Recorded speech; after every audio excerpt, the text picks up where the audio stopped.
So I was always getting new belts because I grew out of my belt. I still haven't grown into this one.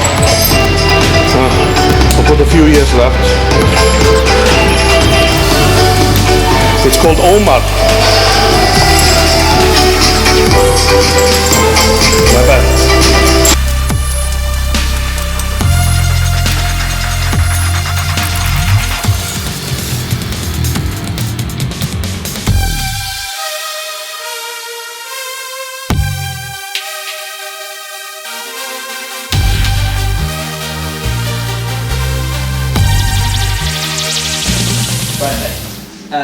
Talk us through what you've been up to today.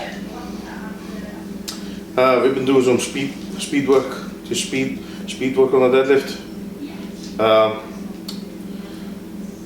The method really is that once a week I'll do the same amount of sets, just with more repetitions, so 8 reps, and then the following week I'll do something similar, but only 1 rep. And I'll eat the same amount of calories that day.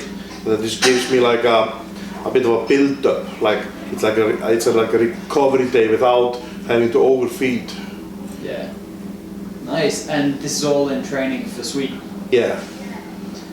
So if you could talk us through those events that you've got coming up. When's that? 12th of November. 12th of November. I got to get good at these Atlas stones. So What are the weights on the Atlas then? Oh, I think they go up to 180. Okay. I hope. Hope they don't go heavier than that. It's going to be farmer's walk, 150 in each hand.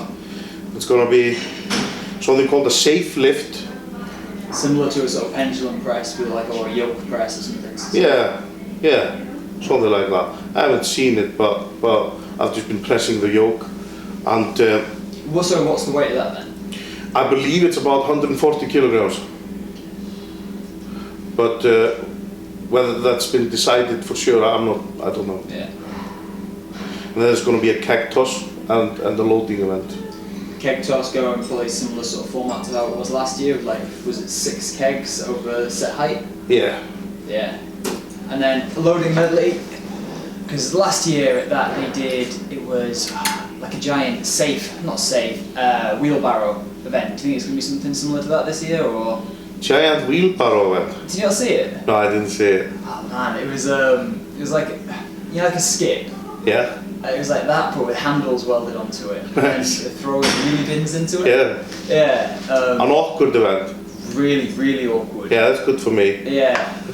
It suited Adam Bishop sort of, and cut his head open on it as well. Oh. Pretty unlastic. But and then what's the lineup for it? Do you know? Well, no, I don't know the complete lineup. I know that Terry Holland is going to be there. Yeah. I'm hoping that Hafthor is going to be there. But other than that, I have no clue. I believe Will Baggett's going to be there. Yeah. Who qualified through the Scottish qualifier. Yeah. Thank you.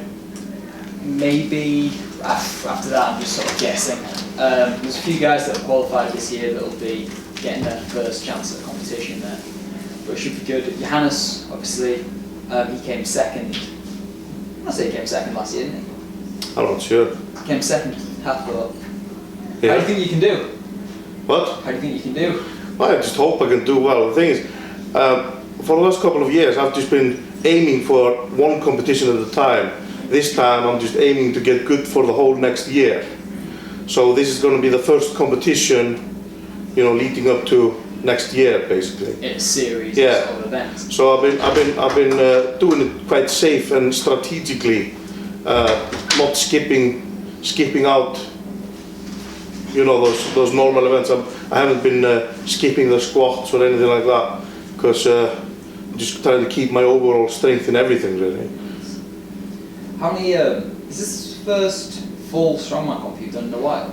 The first strongman comp I've done for a long time now. How long's that? Well, I think I did the Arnold Classic, I think 2 years or 3 years ago, and I did the competition in Australia. So yeah, I think it's about 2 years since I did the full comp.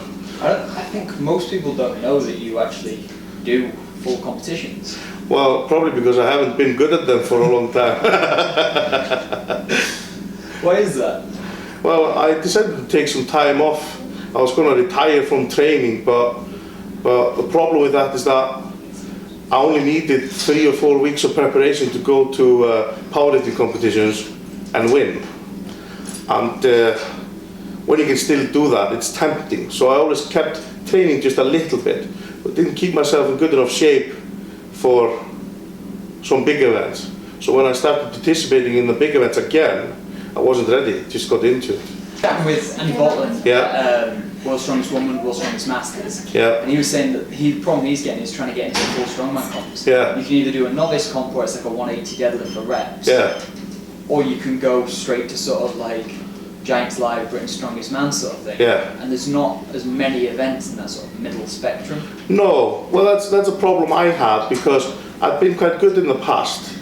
So entering the little competitions it was a bit frowned upon, but for me to go to the big competitions, you know, I just wasn't ready for it. Yeah. But hopefully with official strongman getting bigger, you can start qualifying through that. And at the moment, I think just training in the gym and just uploading your videos is what you should be doing. Yeah.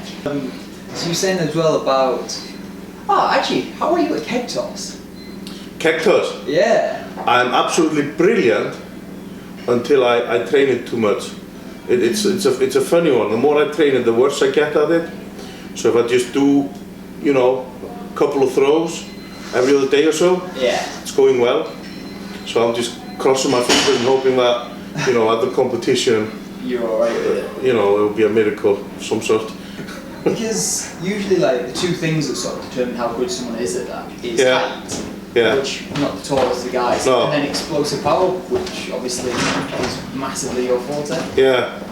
I mean, in the past, but when I'm saying in the past, we're talking about 10 years ago, you know, I used to be coming second to guys like Mikhail Koklaev, who was phenomenal at that sort of event, but then again, I'm talking 10 years ago, I have no idea how I am today. Do you know what he's doing now? Yeah, What?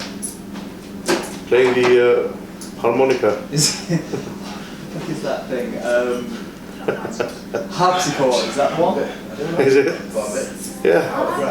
Yeah, I know what you mean. Anyway, yeah, because the Cactus is such an interesting, say it's such a big drain on your nervous system and your body, Yeah. but so it's not that heavy. Well, the thing is, if you start, like, if you're explosive, it's a good event for you, but I've always found that yes, you're the best at it when you're explosive, but you're also the best at it when you can just relax as much as possible. And the throws when I'm just playing around, not trying to throw far, they're my best ones. Yeah. Where have you been training it? But Where have you been training it? here and there, in my back garden. Your neighbours just love you. Yeah, my neighbours do love me.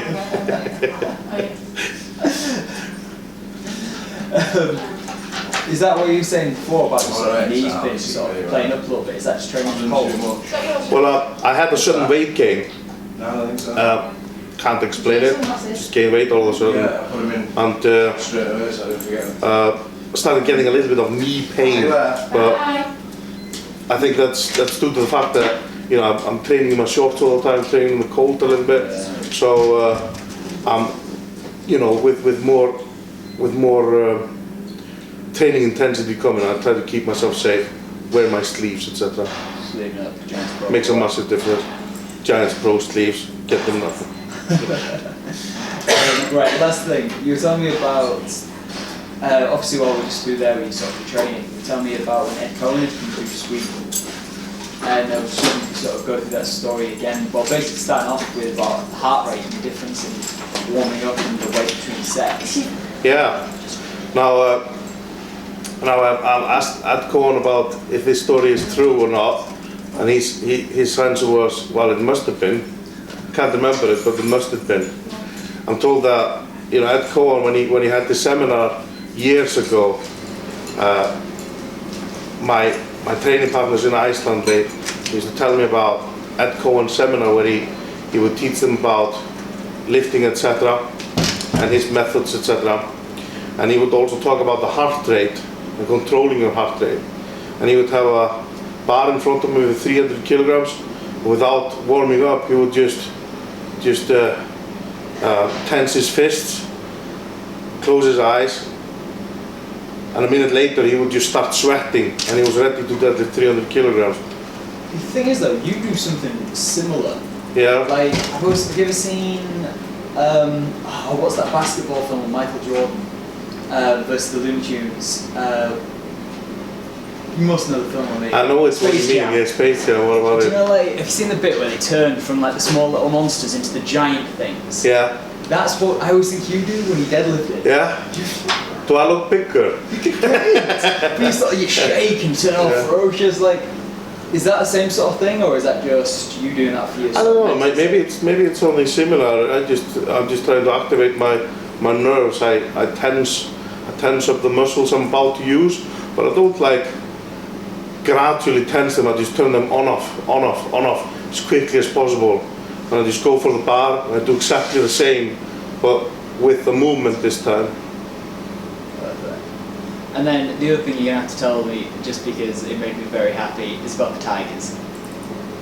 About the Tigers? About the Tigers. You mean like Ed Cohen and the Tigers? About Ed Cohen and the Tigers. Yeah.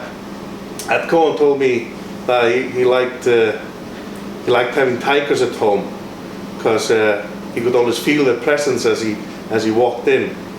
When you breathe in and then you breathe out and suddenly you can't breathe in again and you freeze in your step, and that's when the tiger pounces at you. I think it's probably important to get some context on that as well, because you're saying he doesn't just have a mad collection of tigers in his house, but he was working as what, a rescue for big cats? What I gathered is that he does, or he used to rescue big cats, yeah, rehome them, etc.